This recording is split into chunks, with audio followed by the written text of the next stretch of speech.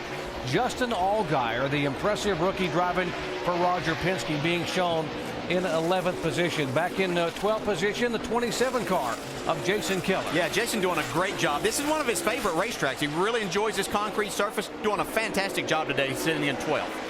And right behind him is Scott Wimmer. He's my sleeper today and doing a good job. His last win came in one of the Richard Childress cars in the 29, but he's looking good. He loves the concrete. That was his last win, I think, was Nashville, Tennessee, on the concrete. How about the rookie driver Brendan Gaughan coming off his career best finish last Saturday night at Lowe's Motor Speedway. Finished second there, leading the Rookie of the Year point standings. Yeah, Jason Leftwich just made a pass on Brendan Gaughan there to get his car, and going forward, doing a great job today. Had to start at the back of the pack. Behind him, he's got the 47 car of Michael McDowell. Got a different sponsor on there, ConstructionJobs.com. Beautiful orange paint job. He's doing a good job today, and he's been one of the surprises this year in that Toyota.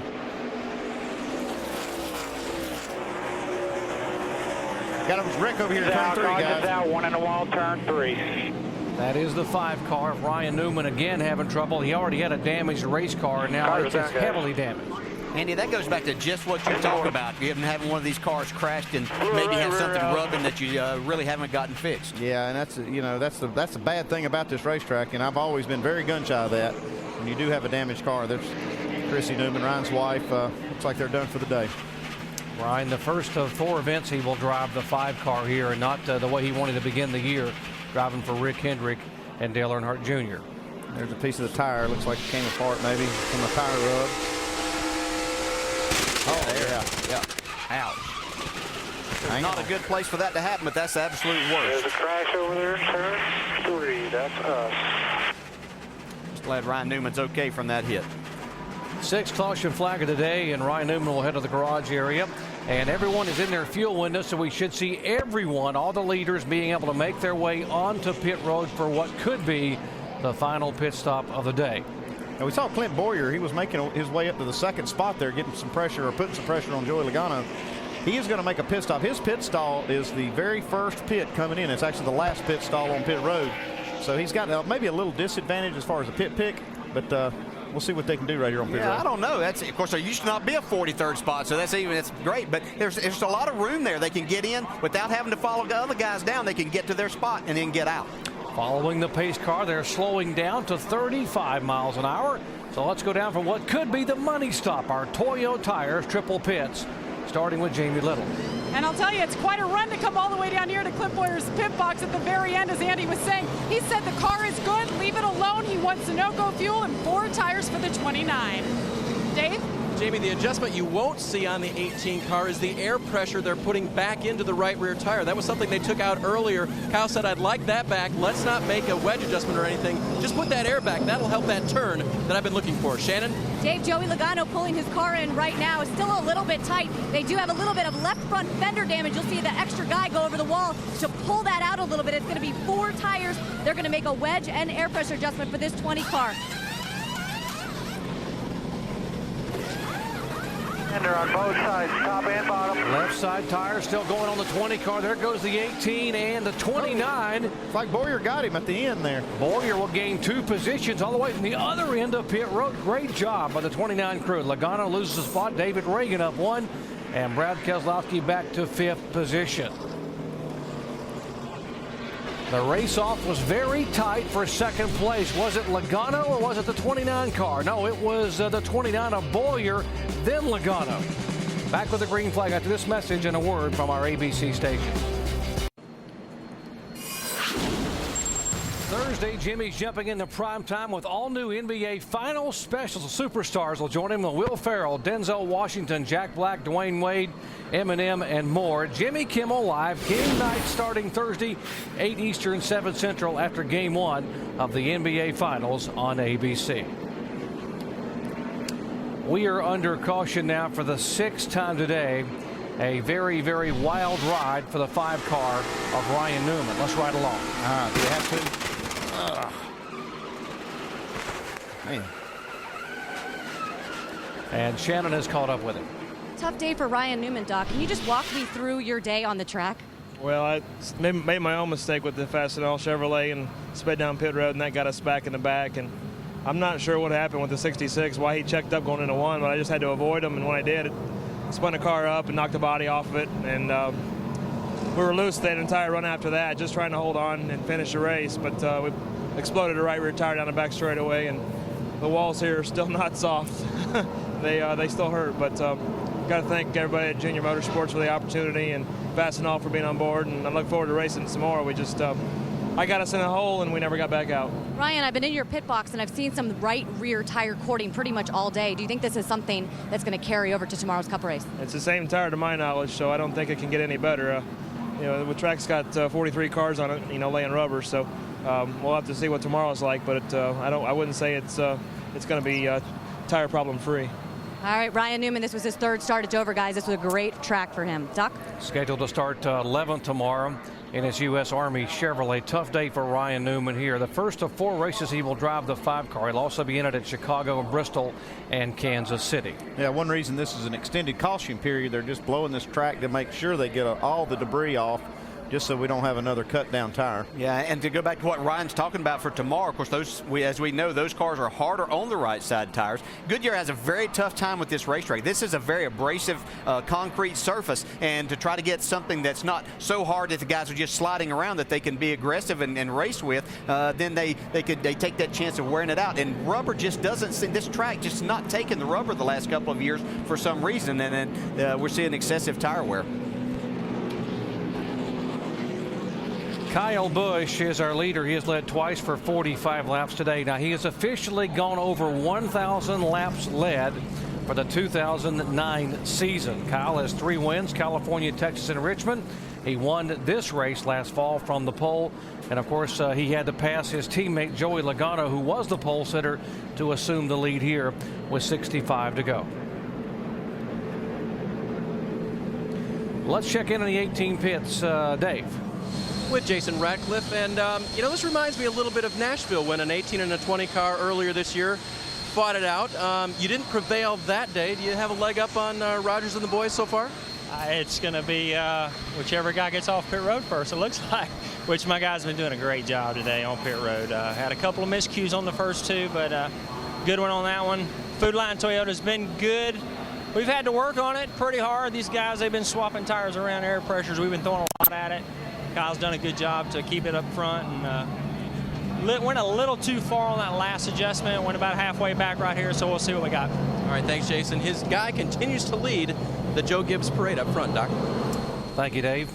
Now you can have your questions answered by our analysts with our Verizon Wireless mailbag. You can text your question to 8610 from your Verizon Wireless phone. Standard texting rates apply, or go online to ESPN.com to submit your question. Now, today's question comes from Steve in Orlando, Florida, for Dale Jarrett. Dale, what do you know about the NASCAR meeting this week? I heard about the meeting taking place, but nothing about what actually happened. Well, I talked with a lot of the drivers that were there and participated in this, and each and every one of them said it was the best meeting they can ever remember having with NASCAR. Now, this only happens every few years, basically, to where get together as a group, but everybody felt very positive. They covered a lot of different areas. They talked about the drug policy. I think all of them felt much better going out of there, knowing more about the exact way that things were being handled by NASCAR in that situation. They talked a lot about the car, especially the car that they run in the Sprint Cup Series. And what they could do to make that better, make the racing better, make the cars more drivable. Just a lot of different things were discussed, how they could better make our sport better for the fans. That was really the focus of the whole thing, was to get that. So it was a very positive meeting. Double file restarts, that was something that was discussed quite a bit, and I think that's something we'll see very soon. So everybody came away with a good feeling that there's probably going to be some changes to the car in the near future. Exactly what that'll be, we're not exactly sure, but they're doing everything they can to make the racing better for the fans. And to sum it up, it was a win-win for everybody involved, for the NASCAR officials to be able to talk to the drivers and owners and vice versa. And you mentioned the double file restarts, Andy. A lot of discussion today from one of NASCAR's vice presidents, Jim Hunter, that may be coming very soon. Oh, we're going to see that. That's something we saw in the All-Star race at Lowe's Motor Speedway that really did work well. I mean, it made for a lot of exciting racing, and I can't wait to see it. We'll line them up double file here, but you see the lap cars on the inside. See a lot of dust in the air. That's from the blowers and all the speedy drive they put on the racetrack. were talking about tire wear just a little bit ago, and there are some of the tires that came off the 20 car, and boy, there the cord showing. Yeah, that's what they say when you say they're cording the right rear. They're showing that cord on that outside shoulder. The good news is that shoulder is very thick. It has a lot of cords there to wear away, but you just, don't want to be running without having rubber right there. Yeah, we're seeing this happen on both right front and right rear. It seemed to be in practice a little more prevalent on the right rear, but we're seeing both of them today. I would have expected that to get better by now, but here we go, Green. We've got 63 laps to go. This is as close as Clint Boyer has been to the front all day long. Now can he do something with the 18 car? But Kyle Busch pulling away. He didn't get a very good start at it right there. I don't know what happened on that start, but he lost a lot of ground. Greg Biffle slotted in there. He's 5 laps down.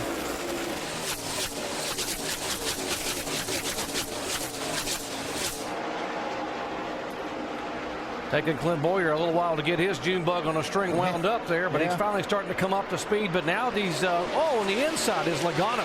Yeah, he's probably going to give this spot up to Logano. It looks like the 29 car's been better as they run a few laps.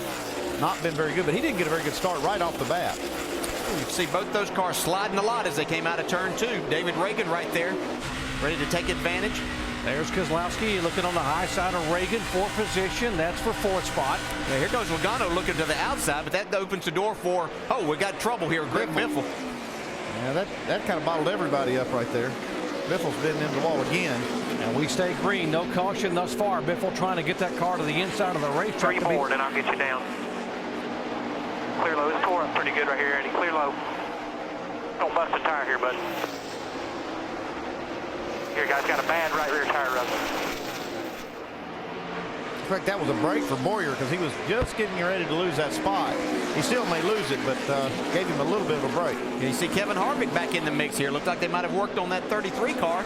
Give him a chance to go up here and try to get as many spots as he can. I was going to say win the race, but right now Kyle Busch is gone. Yeah, Kevin Harvick had been so loose he couldn't drive it. That pit stop certainly helping him a lot as he's challenging on the inside of Reagan for 5th spot. And Logano tried to, he got Clint Boyer loose coming up out of the corner. Now you see Boyer back out and let Logano go. Andy Petrie, he heard him say that his car's better on a longer run, so he's going to wait for that longer run to come around. Might as well wait. Don't get tore up here. You may have to give up this spot here too to the 88 car. Now looks like the 66 of Stephen Wallace is having problems. Yeah, he's bounced it off the wall again, had some damage on the right side. He will head back to pit road. That's a shame. He was having such a good day till he got that left rear tire cut, and that kind of started creating more problems for him. We see David Reagan here on the outside trying to hold off Kevin Harvick. That's for the 5th spot. Brian Vickers there. Whoa, and Reagan goes around. And Harvick collects him. And we'll bring out the caution. Hold the brake there. Hold the brake. What you got? Heavy damage on the 6th car for I don't Reagan. know if he touched me or if I just got super loose, but just hard racing. Yeah, and I'm not sure David Reagan didn't get the left front down on the apron on the entrance to turn 3, and that's what really got his car loose. Sure we'll be able to see on a replay here. It could have just gotten loose with the car right behind him. You know, it was just before last week's race at Charlotte that Kevin Harvick was, his team was leading the owner's points. They had a bad race there, and now another bad finish here today. This is a big blow to them in the owner's point standings. They are now being shown 4th, 143 points back of the 18 car. Here again, what happened going down the backstretch, entering turn 3. See, Reagan gets down in. Now he just gets loose. Well, he does. He was pretty loose. He was loose getting there. That's why he was on the apron, because it was loose to that point.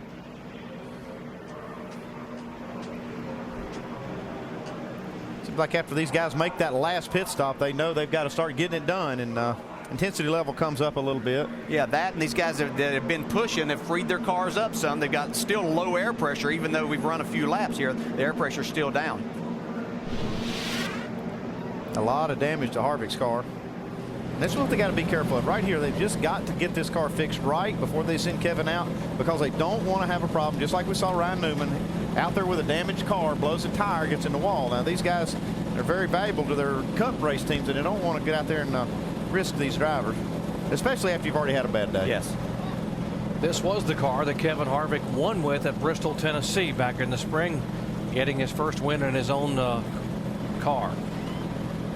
They need to spend a lot of time getting this right front fender cleared away completely before they let him go back green. Here comes Stephen Wallace to the garage area. His damaged Chevrolet after the cut tire and in contact. The 66 car, by the way, would have been the free pass winner. He would have gotten the lucky dog, but because he's pulled to the garage area, there will be no lucky dog under this caution flag. There's actually no cars that are 1 lap down. The cars that are 2 laps down now will start getting that free pass and at least getting one of their laps back. Back here in the garage. David Reagan, the Talladega winner, running in the top 5 all afternoon here. But now contact, he spins, I should say, has contact with the wall and collects the 33 car under caution. You're watching ESPN on ABC. Caution of the day when 5th place running David Reagan went spinning into the wall in turn 3. He's in the garage and Jamie's there. Well, he had his best start of the year, 2nd, and he was running pretty well there for a while. David, what happened with you in the 33?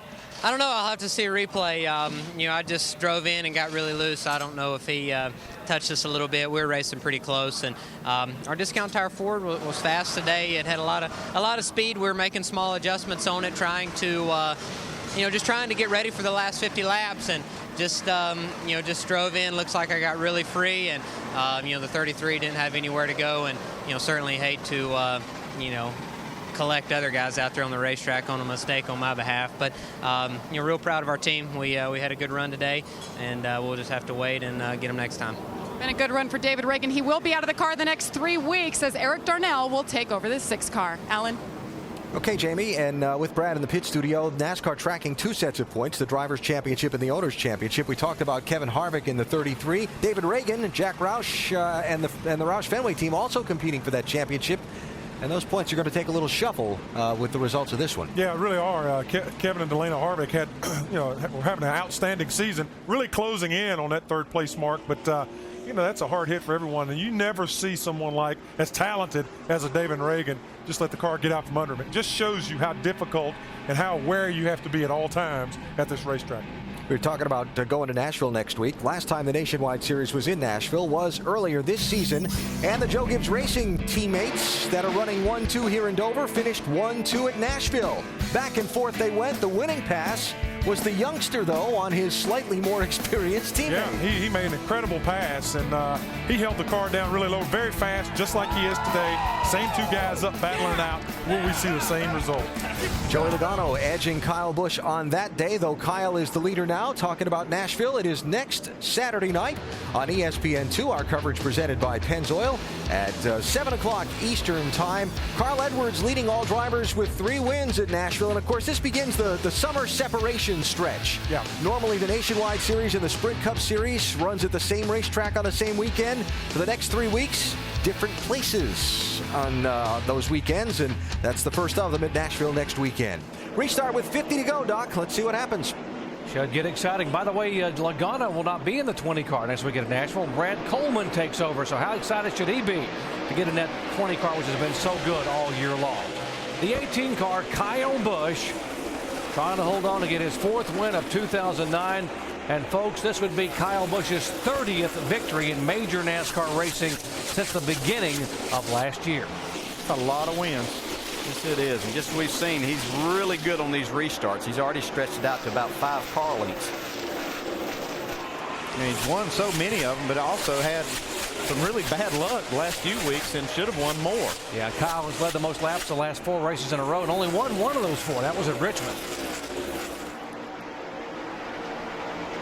Brad Keselowski now back in 3rd spot. We mentioned he finished 3rd a year ago here in the NASCAR Nationwide Series. Has never finished out of the top 10, driving the 88 car here for Junior Motorsports. Yeah, these guys aren't letting Kyle Busch get too far away right here. You see Logano up there in 2nd, just ahead of Brad Keselowski, who's running 3rd right here. Both these cars look really good right now.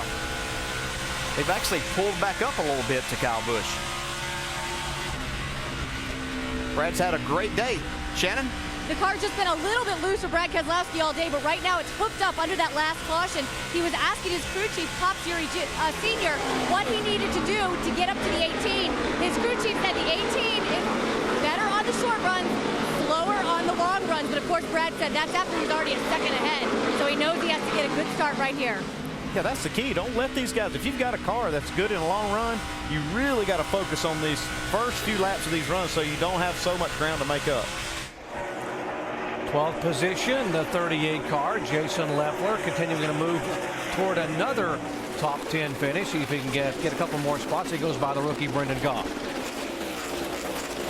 Really nice day for Jason Leffler coming from the back. We can see that 81 car there dipping to the inside. Bobby Hamilton Jr. his first start with this team, doing a great job. He's making the most out of this start now. He's been sitting home watching these races on TV, and I bet he's wanting to get out here and mix it up with these guys. Bobby, a co-owner of the 24 car, the Renzi Hamilton Racing, but hadn't been able to get in a seat until finally given a chance to drive the McDonald Motorsports Dodge. Yeah, and I don't think we've ever questioned Bobby Hamilton Jr.'s talent to be able to drive a race car. He just found himself in some difficult situations, but when he was in really good cars, man, he was racing for championships. Now here's Michael Annette now under attack from Mike Bliss, last week's winner. He's having a tough day, Mike Bliss is. Not the kind of day I expected this one car to have. They usually have a great car here at Dover, but it's been a struggle for him today. Michael Annette, the rookie, running in 20th spot. He will lose that position now to Bliss. And Bliss is staying down on the bottom, just like he said. That's what he's committed to that. And it really hasn't shown that the middle or top groove is any faster, and that's where Mike has his car and where he's comfortable in running it. He just wants to get it a little tighter as we get off the corner.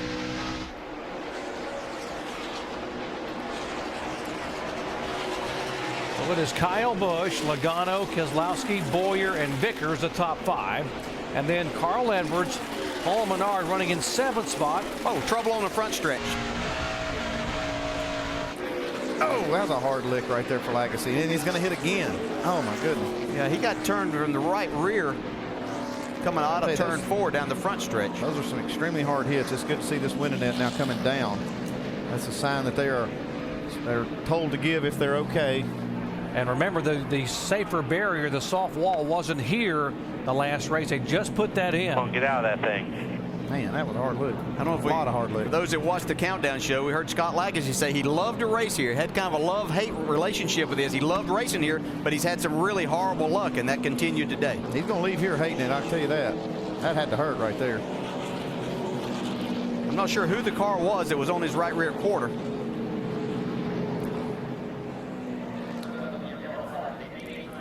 Spotters saying the 47 involved. So we can see what happened between Lagasse and McDowell. Yeah, that's hard to call there. It's just, yeah, it wasn't quite. Oh, man, that's a hard hit right there. And then another one. Yeah, really good to see Scott out and walking away.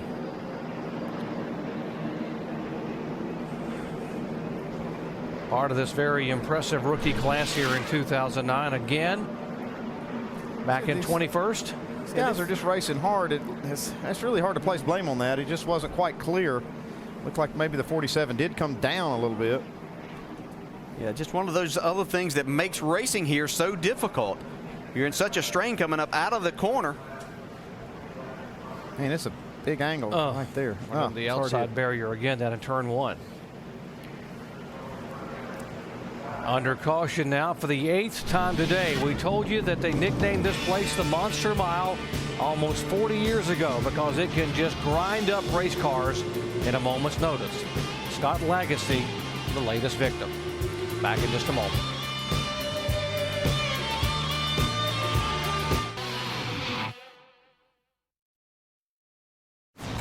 Here they come out of turn 4 for the green flag. 3 wide. You're in the middle. You're in the middle. Man, slow it up, slow it up, slow it up, slow it up. Whoa, whoa, whoa, whoa, whoa, whoa. Good job, good job. Hell of a job. Hang on, hang on, hang on. Here you go. You got Kyle Busch on the outside. He might have him this time.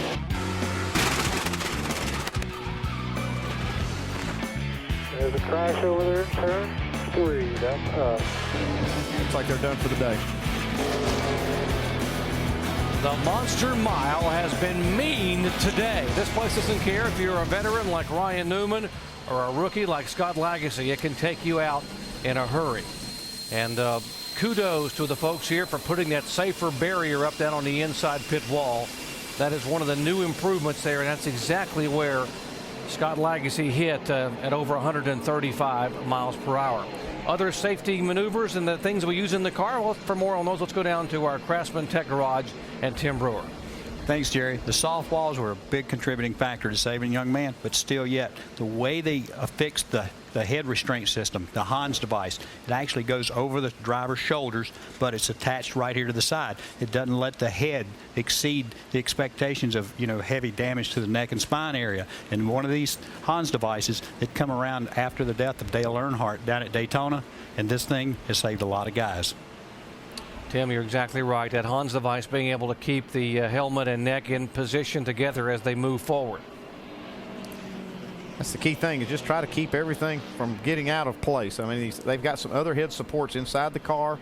That Hans device has been a huge help, but boy, look at this right here. You see how that safer barrier gives? That takes a lot of energy out that the driver does not have to experience. Yeah, that safer barriers are great, but I'll go back to that Hans device. In a situation like that where you're going two different ways and very quickly, that Hans device just keeps you in place there and has just done wonders for helping these guys walk away from wrecks just like that. Yeah, kudos to NASCAR. So many innovations for safety over the years, and although these aren't the new cars like the CO2 they run in the Cup, a lot of the technology in that new car that they run in the NASCAR Sprint Cup Series is being used inside these nationwide cars. Yeah, the structure of the car itself is a little different, but all of the things that you see, I mean, as far as the head restraints and supports inside the cars, these new carbon seats, you see a lot of that in these cars, in these nationwide cars. Even some of the foam that they put in the doors, that's an option that these guys can use in the sides of these nationwide series cars as well. That's a carbon seat in Justin Allgaier's car. You see all that head support. All that stuff right there is just so much better than what it used to be. I mean, this stuff right here, when you hit, it doesn't move over. It stays right in position, and your head is not allowed to move over with it. Yeah, those carbon seats Hendrick Motorsports requires them to do that. Mark Martin had never used one of those till he went to Hendrick Motorsports. I'm pretty sure I'm correct in saying that. And he went over to get fitted for that when he was going to Hendrick Motorsports just to see what that was like. But that shows just how safe they are. They require their drivers to use that. I saw Tony Stewart's actually running one too. That was one that kind of surprised me. He's one of the old school guys, but he is also sitting in a carbon seat. This is one of the aluminum seats Carl Edwards is sitting in here. And these seats are very safe too. They've got a lot of the same features as the carbon seats. They're very well reinforced. You see how they're attached to the chassis of the car. All this stuff is just as strong as, or almost as strong as that carbon stuff. Jamie? And Scott Lagasse Jr. says he's okay. He actually had a smile on his face, but what a hard hit. What happened? That's a smile of frustration. Definitely wasn't a good day for us. We started off a little bit rough, and following the guys did a good job on pit road, keeping us out there, and while we could work on it. And we were going to make a decent day out of it. I don't know, just got hit in the right rear. He's going for Rookie of the Year, guys. That's going to put a dent in the program the last 2 weeks. Doc? A lot of frustration for Scott Lagasse, but the good news is that because of all the safety things we were just talking about, he's able to walk out and smile and talk to us about what happened. And be racing next week. Yeah. Before we go back to green, we talked about no body pitted. We did have a few cars on the lead lap from 12th on back, starting with Brian Keselowski, but Jason Leffler, Jason Keller, Brendan Gaughan, Bobby Hamilton Jr., they all came in and made some adjustments and got some tires. 35 laps to go. It is the Joe Gibbs show up front right now. They've won 3 in a row here. Kyle Busch, Joey Logano, 1-2. Brad Keselowski 3rd. Clint Bowyer 4th, and Brian Vickers is 5th. Getting on with it now. 34 laps to go. Yeah, really be interested as we watch these guys up front. But Jason Leffler had a good race car, and he's got the freshest tires out there of the faster cars that pitted.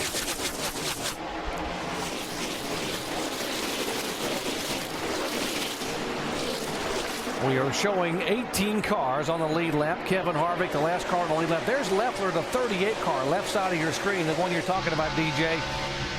On the strength of 6 consecutive top 10 finishes and 2 second-place finishes, he has moved to 3rd in the point standings. Yeah, the time's running out for Jason. There's only 33 laps to go, and it's a lot of cars to pass. Even though he's got fresher tires, it's going to be hard to make up a lot of spots here. More on the 38, Dave. It was a good move. They only gave up 1 position making that stop. No chassis adjustment, 4 fresh tires.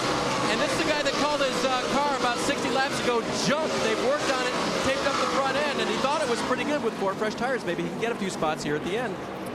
I just noticed him driving it sideways off the corner there coming out of turn 4 a minute ago, so he's hoping that air pressure is going to come up pretty quick for him.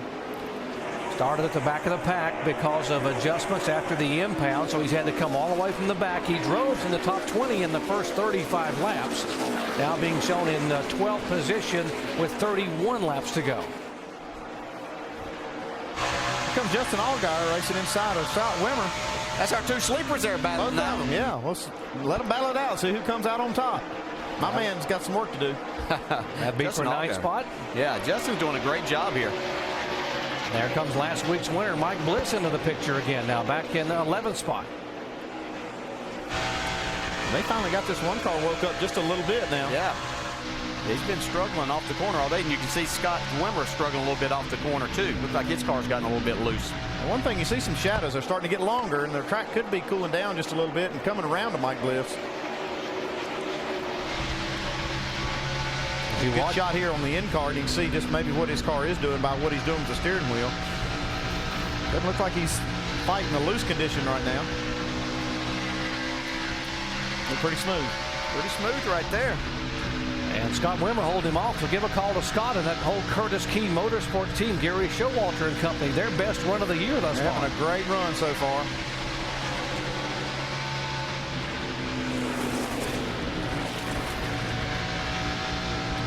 Bliss trying to go downstairs and can't get enough oomph up off the corner.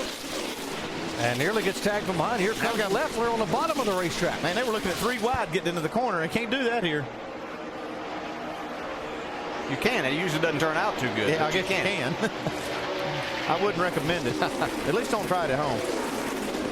You can see just how difficult a time Mike Bliss is having down on the bottom, getting himself clear to Scott Wimmer. He's still not made the pass complete yet.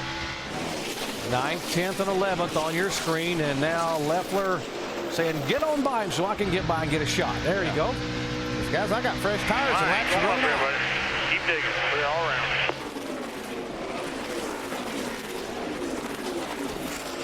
See Jason driving down in and putting a slide job on him. Yeah, he's done that a time or two, hasn't he? He knows how to do it.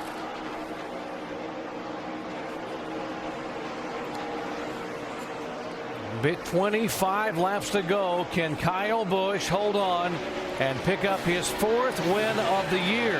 How impressive has Kyle Busch been? Why is Kyle Busch so good? We'll tell you what we think when we come back in just a moment.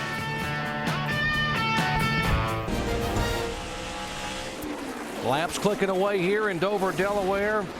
Kyle Busch has won 29 major races. We're talking about in the NASCAR Sprint Cup, NASCAR Nationwide Series, and NASCAR Camping World Truck Series since the beginning of last year, 2008. He has also led over 6,000 total laps entering today, and if you average it according to starts, he has led over 57 laps in every single race he has entered. My goodness, these are hard to believe that's right. That is a lot of laps right there. That's just, yeah, I don't know any other word, just impressive. I mean, he has a tremendous amount of talent. It's just amazing what he's able to do. What is he doing? How does he do this? I thought y'all were going to tell me. You said we were going to talk about how good Kyle Busch was. I thought I was going to learn something here today. We were going to ask you. Oh, okay, yeah. He has tremendous car control. We watch him time after time. He's able to run his car a little bit freer or hung out a little bit more than the rest of the guys. And that's not saying, you know, everybody out here has a tremendous amount of talent, but this guy has it and uses it, and he's just simply amazing. And, you know, we can go back a lot of races talking about his car control. I can remember a few years ago when I was racing around him, just finding myself watching what he was able to do with his race car, hang it out more, getting into the corner, and then just get back to the gas. He just drives the wheels off these things, and he does it in whatever he gets in. So we can talk about how good his equipment is, but he simply is just tremendous talent. And I don't know if you saw last week, if you were watching the race on Monday at Charlottetown, he's leading the race by a couple of seconds as we watch a battle here between Mike Bliss and Justin Allgaier. But Kyle Busch had his car completely sideways coming out of turn 4, leading the race by a couple of seconds, and he just drives every lap like it's the last one. And you know, I know a lot of fans get tired of us talking about how great Kyle Busch is, but whether you like him or don't like him, what he says, you can. There's no possible way you can't say that he's not one of the best talents to ever come driving-wise in this series or in any series that has come through NASCAR racing. And when you've got somebody that can do the things that Kyle can do, like you said, hanging that car out at different places on the racetrack, it opens up things for the crew chief to do that he can do to the car to make it faster yet when he's got a driver that can do that. And he's only 24 years old, folks, and he has 50 career NASCAR wins, which ties him for 11th all time with Ned Jarrett, Junior Johnson, and Greg Biffle. Pretty good company. Yes, sir. Here's the 29 car, Clint Boyer. We thought Clint was going to have something for those top two. Got all the way to second spot and then sort of slid back a little bit. Yeah, this last set of tires is after this last stop just have not agreed with his car. I don't know if they made an adjustment or what they did, but they're not quite as good as they were, Jamie. No changes on that last pit stop, Andy. They just put 4 tires on it, but you know, it's getting hotter out here, so he's fallen back a bit. And actually, Doug Randolph, his crew chief, said, I would love to be able to pit one more time before this race is over. I'd like to pump up some right side tires for you. But guys, if it stays green, there's only 10 laps left, no chance.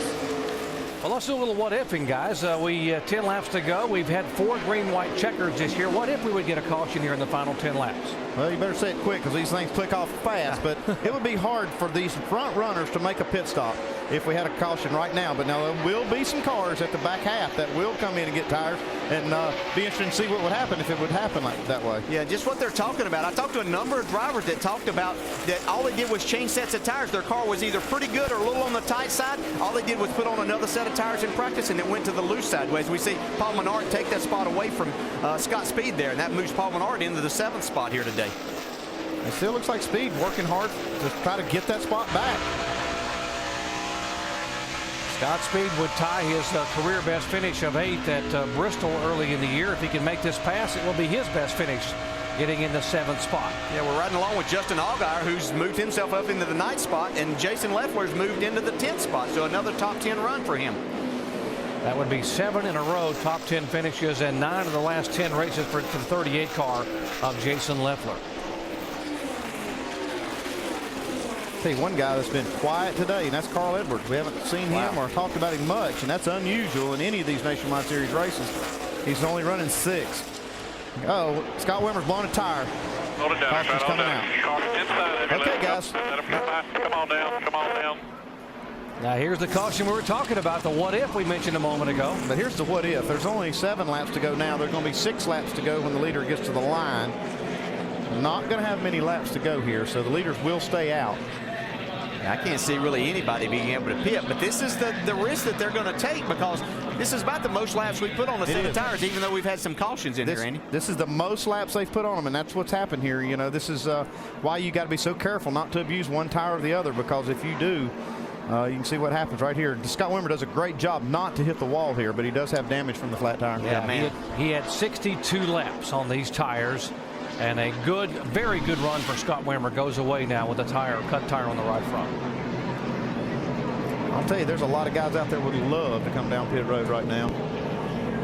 But just 6 laps to go as they come by. Yeah. Kyle Busch looked like he has things well in hand, but you know he had a nice little comfortable lead there. He was just going to cruise to the checkered flag. He did not want to see this because he knows anything can happen on these restarts. And he's not been lucky lately. No. You know, at Darlington, he was leading the race under what was going to be a green-white checker and had a flat right front tire, had to come down pit road.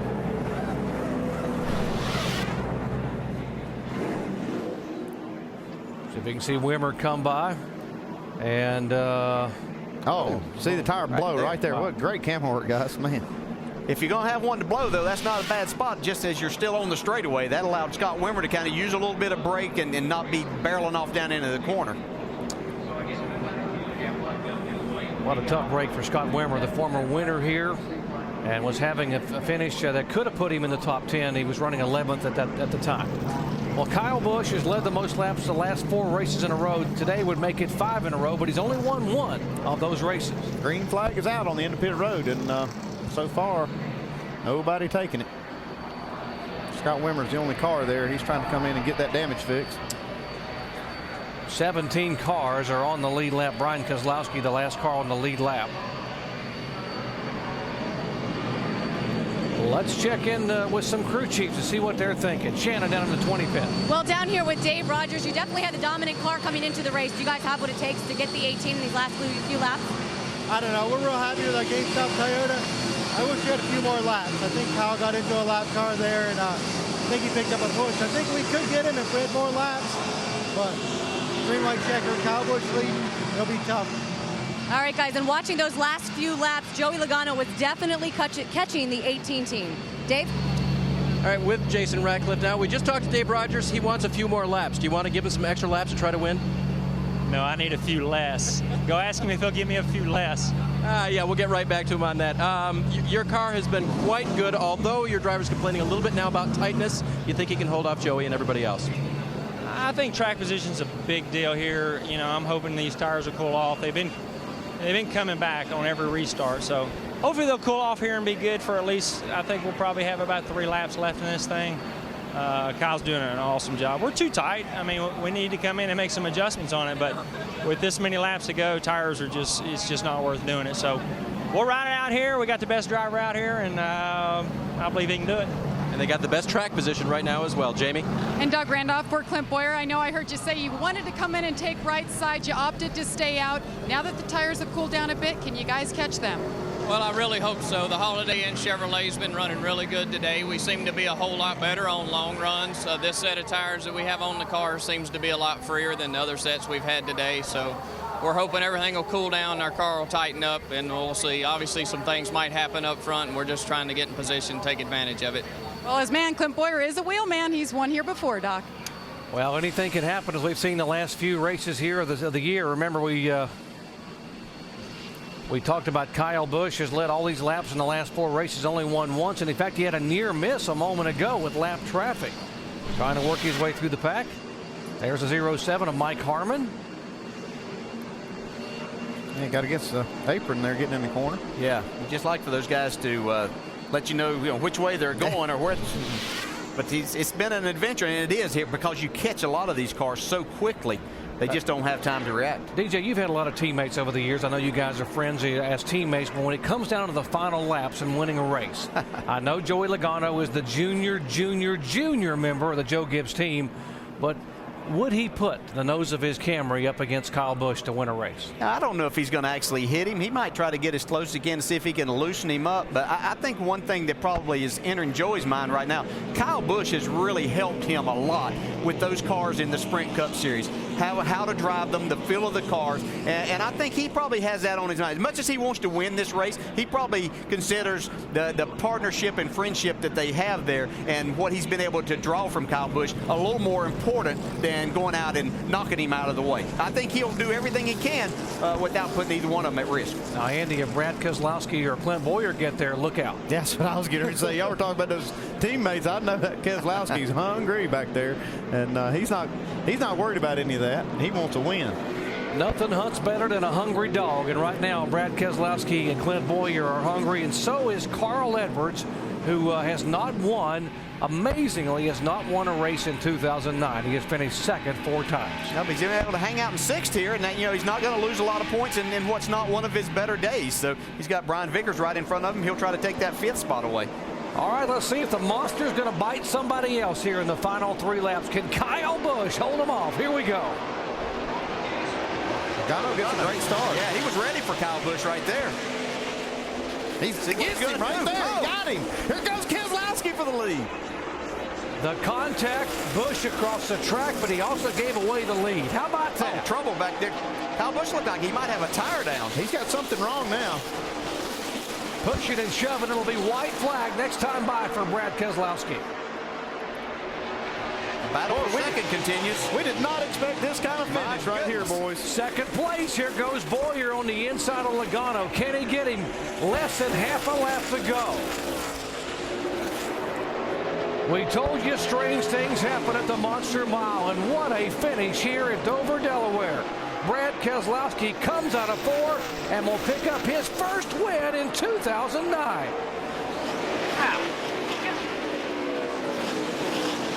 That's how we roll. You got to put yourself in position, man, and you guys did it for me. I appreciate it. Holy cow. Oh, man. Man, that was a finish. And another disappointment for Kyle Busch. What a great day for Brad Keselowski. I'm not sure Kyle Busch didn't have a problem getting in the corner on that restart. Everybody. Oh, listen to the crowd. It looks like he's got a flat right front tire. That would be the 5th race in a row that Kyle Busch has led the most laps. He has only won 1 of those 5. Hard to believe. You see, he's got a flat right front. I don't know if that happened after the fact here, or is that... That's something they had going on before, but what a win for Keselowski and this team. They needed this real bad. They made up some valuable points. Yeah, they used up 2 cars at Charlotte. Yeah, this was the car they had to bring out with no laps on it. Said he didn't want to tear this one up. He was going to take care of it at Charlotte because he wanted to run it at Dover, and it sure did pay off for him. That was his brother, Brian. Yeah. This is their concrete cowboy, the car they won with at Bristol last August from 37. The car they ran at Bristol, Tennessee, and ran here last fall and finished 3rd.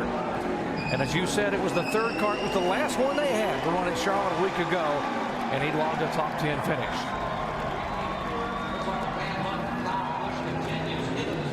Leave out, take care of this beast. Don't tear it up now. Absolutely. Man, that's cool, guys. I'm so happy for you guys.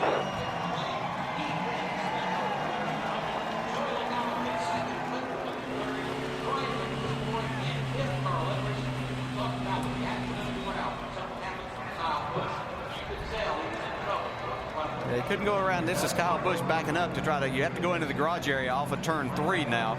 He went around to turn 4 and was trying to get in and wasn't allowed to go there, so he's had to back up.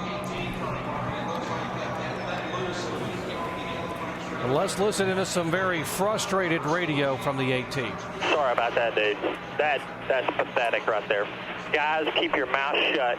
Just work on this race car. Keep your mouth shut about this.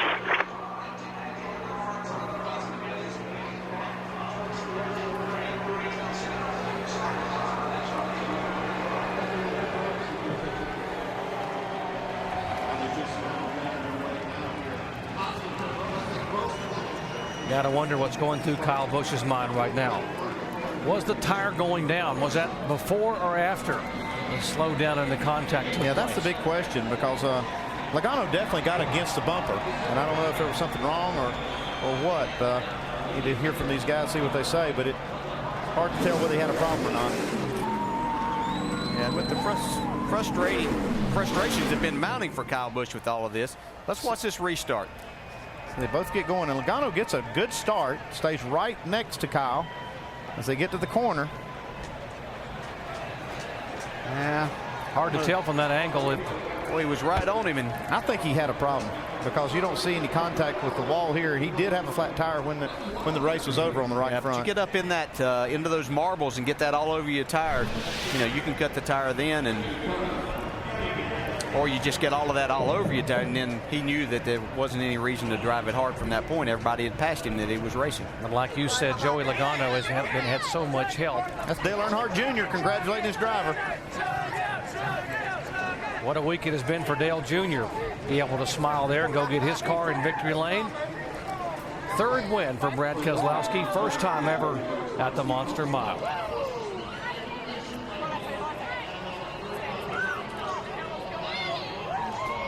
Brad Keselowski getting ready to climb out with his first win of 2009.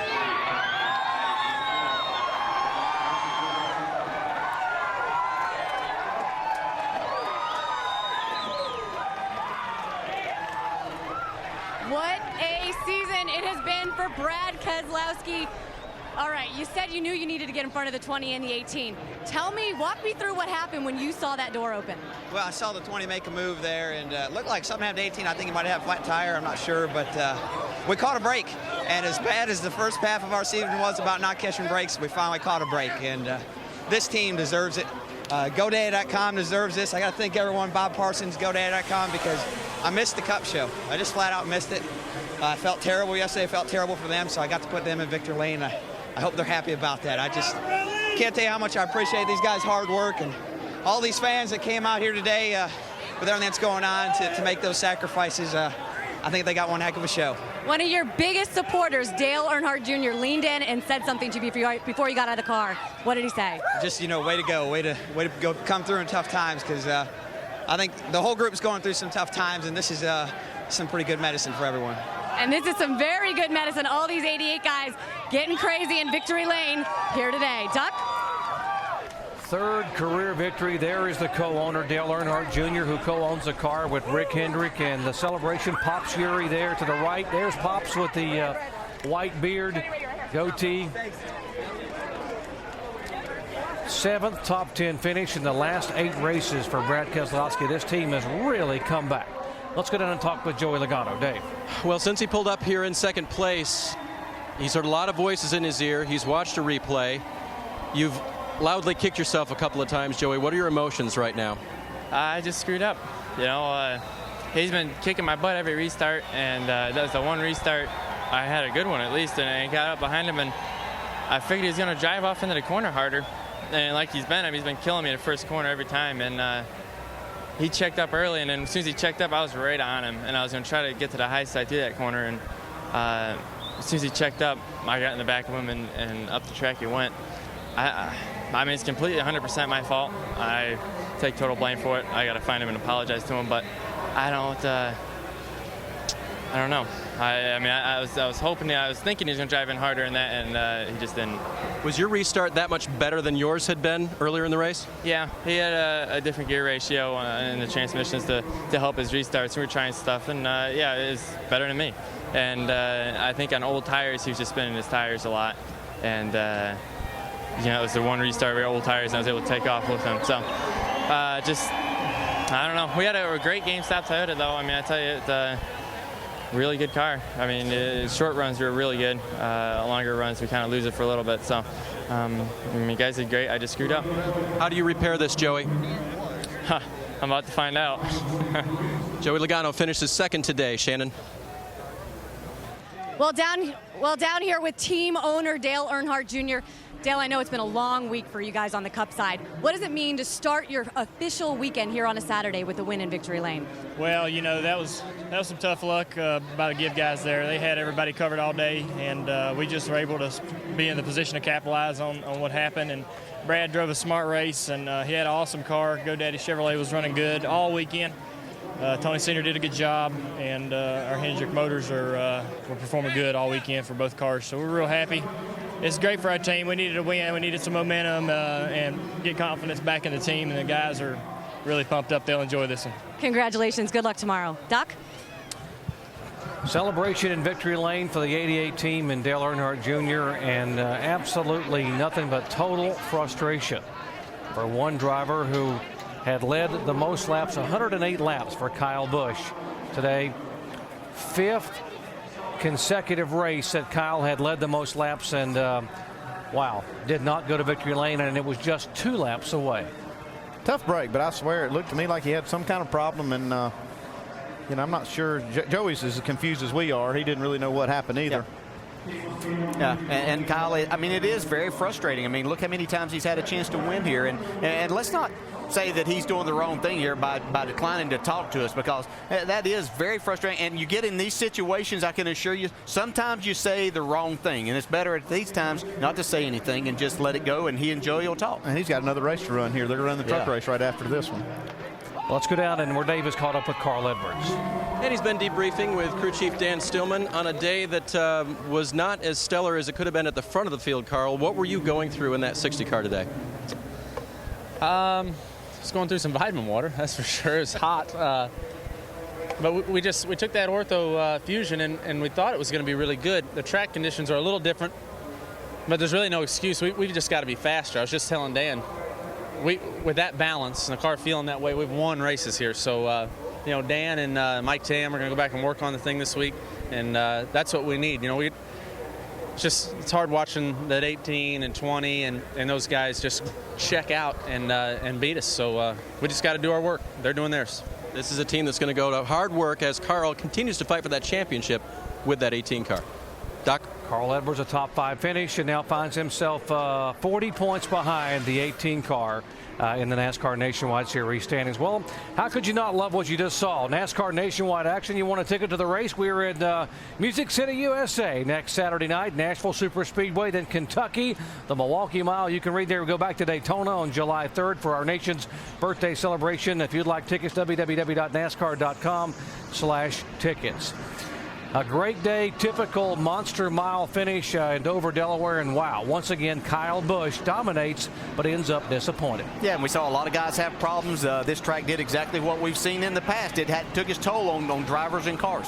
And here's a feel-good race for Brad Keselowski and Dale Earnhardt Jr.'s team. They needed it.